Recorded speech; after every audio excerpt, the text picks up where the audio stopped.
quelque chose de bien. Une fois, j'étais dans une voiture et je passais.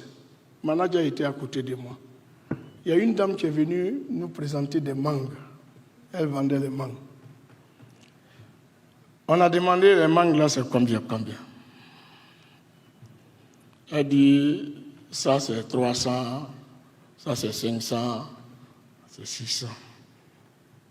Et manager voulait dire, pour 600, il faut laisser à 500.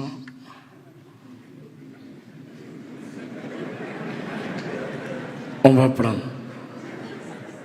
J'ai compris que le comportement dans le Mambo ne s'est pas éloigné de lui. Et ça s'applique à vous tous. Pourquoi nous croyons que chaque fois, on est dans un dialogue où c'est nous qui devons gagner? J'ai fait le raisonnement à manager après. Depuis ce jour, je ne crois pas qu'il puisse prendre la monnaie encore avec quelqu'un. Je lui ai dit, manager, écoute, quand on va au supermarché, tout ce qu'on met dans notre panier, quand on arrive à la caisse,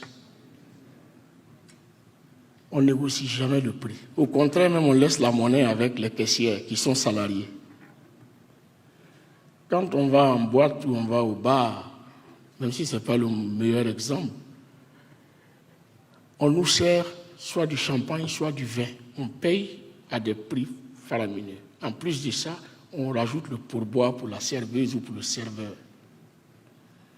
Mais cette dame-là, quand elle s'élève à 6 heures du matin, elle va au fin fond d'Abidjan. Elle va lutter dans le rang pour prendre ses mangues. Souvent, elle te dit 600 francs parce qu'elle a besoin de 100 francs qui sont dessus. Et tu vas venir, tu vas lui dire, laisse ça. Même à 400, elle va te donner parce que ça va pourrir si elle ne te vend pas. Elle préfère perdre 100 francs qu'elle a dépensé le matin que de perdre tous les 500. Toi, tu crois que tu as gagné, mais tu as fait du tort à une vie. Il ne faut plus jamais faire ça.